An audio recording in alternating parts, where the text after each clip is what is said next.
So this week I started work on something that would allow me to add more fitting terrain for evil factions than simple plain stonework. Welcome to the archive, my name's Matt. The idea with this build and the dungeon/building tiles that I plan to follow at some point was to make a set of terrain to suit the more elegant evil factions. Drow, vampires, undead, mind flayers, beholders, Efreet, evil wizards, or even homebrew dark lords. All these factions would suit dark terrain with sweeping blade-like curves. Combined with these new tiles and accessories in the future, this should allow these factions to really feel like they own the place, rather than having your players invade generic ruined castle number 312. I started with some strips of 1-inch thick XPS, 6 inches long and 1.5 inches wide.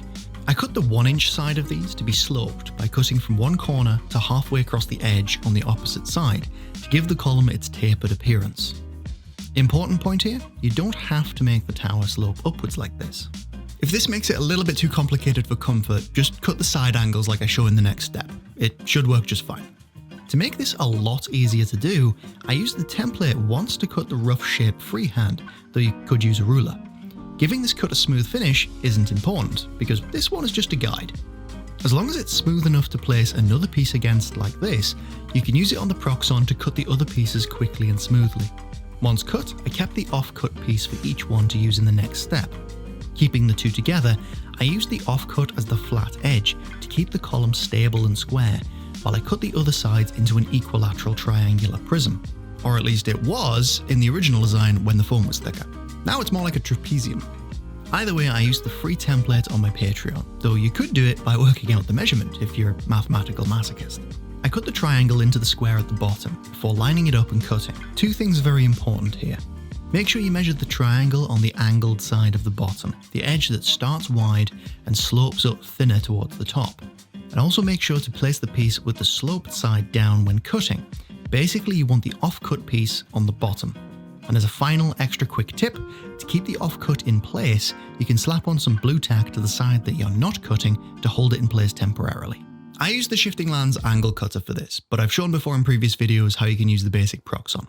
If you're feeling brave, you can try and cut these angles with a knife. The cuts will be on the interior and hidden, so a less than precise cut can just be covered up.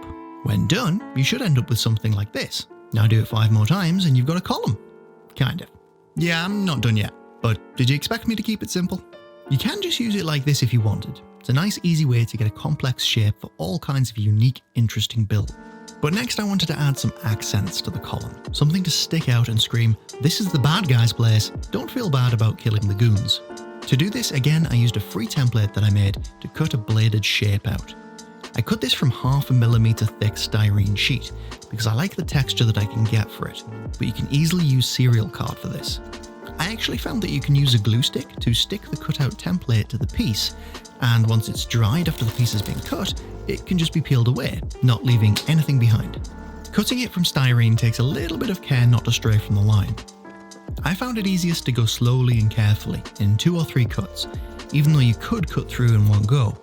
It's also worth changing out your blade more regularly than usual to keep that movement clean. This gave me a smooth final result. To texture them, I did something a little bit different. This is a technique that I picked up from military modelers to achieve a cast iron look, like the kind of metal that Barad-dûr looks like it was made from. To do it, I applied liquid polystyrene cement, then let the glue work its melty magic for a bit, then stippled the surface with a stiff, old, flat-edged brush. This gives a nice, rough, bumpy texture. The great thing about this is you can just go back over any bits that you missed with more glue, once or twice with pretty much no problems, which helps blend these patches together. To get the final effect, I used some high grit sandpaper and very lightly sanded down the very top bumps that stick out too much. This gives you a rippled, uneven texture, which just looks perfect for cast metal. I tried multiple glues for this, but I found that the Revel contactor was still a little bit thick to be used this way effectively. The Tamiya Extra Thin was a lot better. The fast drying Tamiya was basically the same, but harder to use, because it dries fast. Before gluing these to the foam, I added 2 magnets to the middle of the outer facing of each prism, 2 inches from the bottom and 2 inches from the top, in the center. There is a reason for this, just trust me. I sealed these in with milliput and smoothed over both the cured milliput and the surrounding foam with some very fine grained 600 grit sandpaper, barely sanding anything away, mainly aiming to smooth the surface because my foam isn't all that smooth on its own. Also, this way the magnets are more hidden once the piece is painted. Oh, and I am developing a new method for keeping the smooth foam with a nice texture, so check out my future videos if you're building this in the future. I mean, do that anyway. I'm constantly adding new techniques and things. It'll probably save you some time. By the way, if you'd like to hang out, ask for my help, or get access to exclusive videos and printables, please consider supporting me on Patreon. That support makes a massive difference to me at this stage in the channel. It is literally the only thing that allows me to bring you these videos. I took this opportunity while it was still in bits to paint the pieces as a sub-assembly, which makes life a lot easier. The prisms I Mod Podged and blacked on the outer side multiple times to hide the foam texture some more, and then gave an airbrush of a charcoal grey, almost black down the centre, though you could do this with a dry brush carefully if you don't have an airbrush. I sealed all of this with AK Ultra Matte Varnish, which helps blend it all together. The blades I held where they wouldn't be visible and primered with matte black before airbrushing with Vallejo metal colour paints. Again, airbrush optional. These metal colour paints are quite simply the best you can get at the moment for painting silvery metal, and give a stunning, realistic, reflective effect from all angles. This isn't sponsored, just my opinion. I started with steel all over, getting a nice even coat. You can easily do this with a brush. To make those edges really pop and add a worn look to the metal, I dry brushed along the upward facing edges using dark aluminium, and then again even lighter at the tips with silver. This helps keep the piece from looking flat. At this stage I sealed it in with a layer of Vallejo metal varnish to make sure it kept its shiny vibrance. And when dry, I added some mineral spirits based washes, some enamel effects and some oils.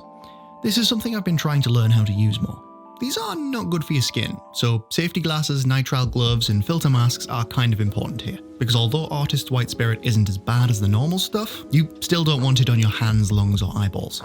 To add some more grim to it, I then added some AK light crusted rust deposits on through an airbrush, though you could use a brush, to the lower areas, focusing on underhangs, the lower parts of the blade, as well as where the slope of the main wall would be glued, because these are areas where moisture would cluster. Not that this makes a huge amount of sense on the elemental plane of fire, but shush, it looks cool.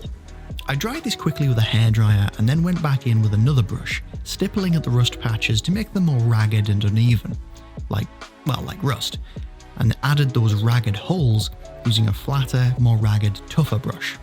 Actually the same brush I used for stippling on the texture. Before the next stages I sealed these in. I used a matte varnish over the thick rust and a metal varnish over areas that were mostly metallic. This gave me protection without making shiny rust or dull metal. It is massively important to make sure these varnish layers are sealed, maybe do them 2 or 3 times, and do the next stage as gently as possible. Any gaps in the varnish, or if you use too much force, and that rust will pretty much just wipe away clean. After this I assembled it, which I'll show in a minute, and added some oils. Firstly, to add some accumulated dirt and grime to the recesses, I added an oil wash using Winsor & Newton raw sienna mixed 2:1 with burnt umber, thinning it down with odorless Artist's White Spirit until it was about as thin as whole milk, or basically the amount that you'd usually thin your paint to use with a brush. I airbrushed this on the crevices, which again, optional, you can use a brush, and removed what I didn't want using some cotton wool soaked in Artist's White Spirit. I assembled it first so I would have the grime wash affect the black prisms too. It is important to use Artist's White Spirit rather than the regular stuff. From what I can tell, it's basically less strong with more of the toxins filtered out, which seems to help it avoid biting through your sealed underlayers and your health. For cleaning the tools afterwards, I still use the cheap stuff though. After this step, I found that the cotton wool left behind a fair amount of hairs, despite the common wisdom being to use this material. I feel like it'd probably work really well on a smooth textured mini, but on something with as much texture as this foam, it kind of just gets caught up. After this, I shifted material to using small bits of sponge. Similar softness, and they'll still give you a ragged look, and in this case they were kind of invaluable in removing those stray hairs. Once this dried overnight, I gave the oil-painted grim areas a satin varnish to get the final sort of semi-gloss finish. The aim was to get a wet dirt and grime effect in the recesses, but it didn't come out as strongly as in my tests. I'm pretty sure this is because I didn't apply the initial layer thickly enough. Yeah well, we all have learning curves. Finally, I also added some dust and dirt effects around the bottom using my dirt and grout mix, which I updated in my basing video to be a bit more brown and a bit less reddish grey by using yellow earth pigment. Using this sparingly around the bottom edges allowed me to add a sense of a long-standing structure that naturally got covered with dirt and grime over time. I sealed this on with matte varnish. Once these are cut out and painted, but before the oil wash, you can glue the main structure together. I glued the prisms and blades into two pieces like this, with the two blades in the middle using hot glue, and then added magnets on the inside, 1 inch from the top and bottom in the middle, with north on the right side and south on the left when looking at the front of the piece. To attach the blades to these, I added steel tin can strips to the 2 remaining blades with superglue, lined up with magnets using a Sharpie and some rough guesstimation. This would allow me to keep these separate and connect them when I wanted the column to be complete, but also remove them and use both sides of the column as a wall-embedded interior column. The magnets line up exactly with connections in my magnetic wall system that I've shown on Patreon, but they stand up just fine even without it. This helps you make some really pretty epic dungeon setups with these pieces, from narrow looming corridors to grand halls. Now for some details. I decided to make these clip-on accessories that allow you to completely change the vibe of the column for different factions. To make this undead themed clip-on, I cut out 4 copies of this shape, using this free template, into 0.5 millimeter thick styrene and glued them together with polycement. The main reason I went with this thinner styrene and layering it was again because it makes it easier to cut. You could use thicker styrene. I smoothed over the edges with a knife once they were connected and dry. I also cut out and added a double layer of this little shape, glued to a square of thicker 2mm styrene, and then glued it to the top. To give some texture to all of this, I used the glue stippling method again on the front and sides of the piece. With that in hand, I added another thin layer of 0.5 millimeter styrene behind it. This can be rough. It's actually better if it doesn't reach the edges so it can't be seen. As long as it seals the hole, that's all we need. With it sealed, I clipped out 6 skulls for each side from this box of Citadel skulls, though you could 3D print these to make it cheaper, and clipped off the back of the skulls to allow them to lie flat. This let me glue them in place, holding them with a piece of blue tack until the glue took hold. To the top of this piece I added a ram's skull, but I did this after painting to make life easier. I got this skull from Thingiverse, scaled it down to 8% of its usual size, and 3D printed it. But you could pretty much use any larger skull. The Citadel Skulls box has some perfect alternatives. For the connections, I added 2 small strips of steel from a steel tin can to the back, lining it up with the magnet placement on the tower as closely as possible. To hold them while painting, I used a wooden dowel painting handle. I just hot glued it in place with a small blob, popping them off once done and scraping any leftover glue off the back. I primed the whole thing in black and painted the outer areas like the metal on the blades, including that rust in the underhangs. After this, I repainted the background in black and painted the skulls in a strong coat of white mini paint mixed 1:1 with white ink. This thinned the paint but kept a lot of the opacity. I layered it up in thin coats so I kept the detail, but then went back in with some Nuln Oil and a fine brush to black out the eyes, nose, and add some shading back into the jaw and teeth, adding the individual teeth back on top of this for good measure. I varnished the pieces at this point to protect them, creating a kind of save point in case I needed to wipe off later stages. To get that bright, ghostly effect, I mixed some Vallejo fluorescent green 1:1 with airbrush thinner, and airbrushed it on in layers at a low pressure, drying each one off with pure air before spraying the next layer, and making sure I got a solid amount in all of the nooks and crannies. Perfect coverage of the backs of the skulls and deeper corners isn't needed, and the overspray just looks like glow. All in all, I'm really happy with this effect. It's quick, easy, gives amazing results, and doesn't actually require an airbrush, though one is kind of helpful. What's really cool about this fluorescent paint is it works just fine in normal light.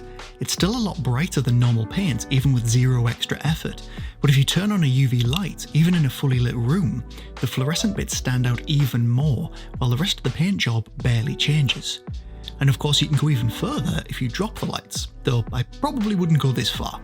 The good mid-ground I think is dim lighting with some UV hovering over it too, but again, it's not needed to get a good effect from the paint.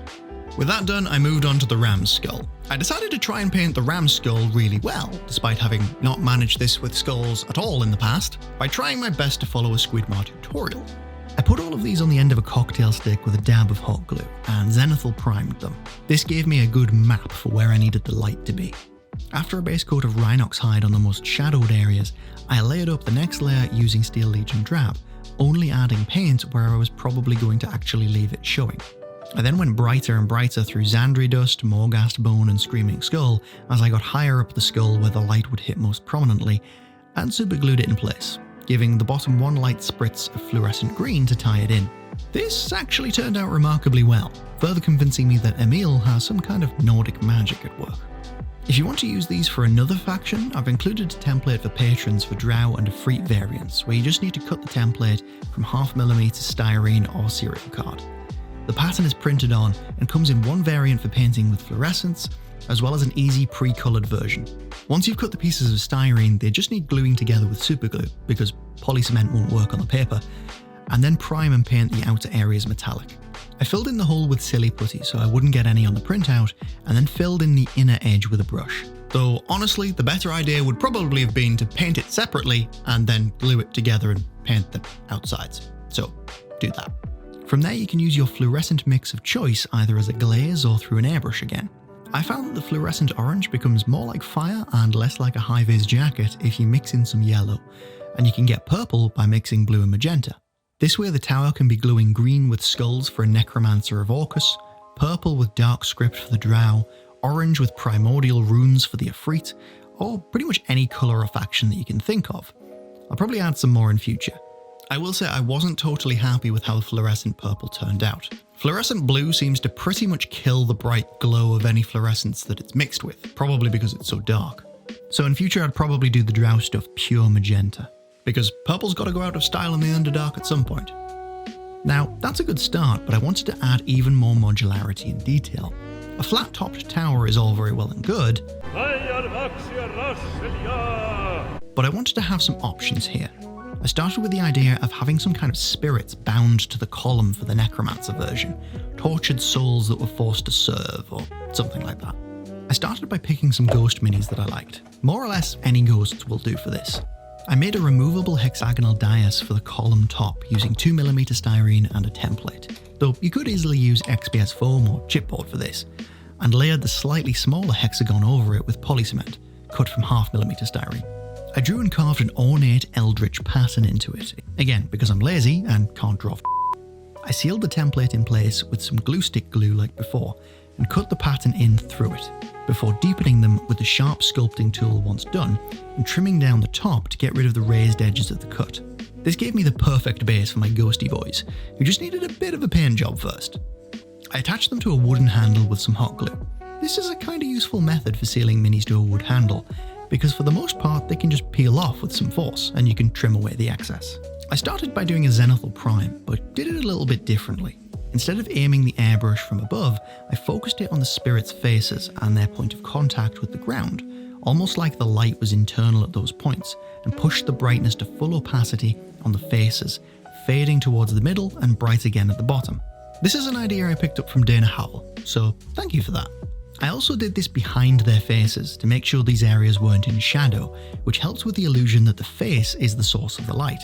Another bonus point for using an airbrush for stuff like this is that it lets you go back in quite precisely with black ink and cover up any mistakes, which I think pretty much anyone can appreciate. Finally, I added some shading back into the recesses like around the ghost's face and between the bones of the skeleton, using Nuln Oil thinned 1:1 with thinner to make it a little bit less extreme. Adding more is quite easy, it's impossible to take it away. Once I had these base values sketched out, I used layers of green fluorescent paint mixed 1:1 with thinner over the whole thing, using thin layers and making sure that each one was dry before adding another layer over it. I followed this scheme to match the colour of the glowing skulls to the spirits on top. I'd originally planned to do this in a ghostly turquoise, but mixing the fluorescent blue and green just stole the vibrancy from it and wasn't all that different from normal paint. To paint the hexagon, I started by painting it like all the other metal on the piece, including the rust and other effects. I painted the eldritch symbols with the same technique that I used on the side pieces, using white ink in the cracks with a small brush, though honestly a white oil wash would probably flow better and be easier to clean up. From there I layered over the fluorescent green to create that glowing effect. To glue the model cleanly, I decided where I wanted it, scratched away some paint to get to some raw plastic for the glue to bond with, and sealed the mini in place. Then to connect this to the column, I just added some more steel strips underneath the dais to match some magnets that I put on the top of the tower. This is just one potential topper. You could easily make others to suit whatever faction you're using on a whim. Efreet, make an LED fire plume. Drow, add a floating crystal. Beholders? A great eye, lidless. I'll probably be showing these options in a future video at some point, once I've had a chance to make them. Not only can you use these top accessories as part of the column, they also work really well as terrain within a dungeon, as a summoning circle in this case, or as a trap rune. And that's it. An incredibly modular dark tower that can be used with pretty much every evil faction with a degree of elegance, from mind flayers to vampires to drow. And once I get started on the full set, it's going to be so much more. Please subscribe, like, comment and share, and until next time, I'll be in the archive.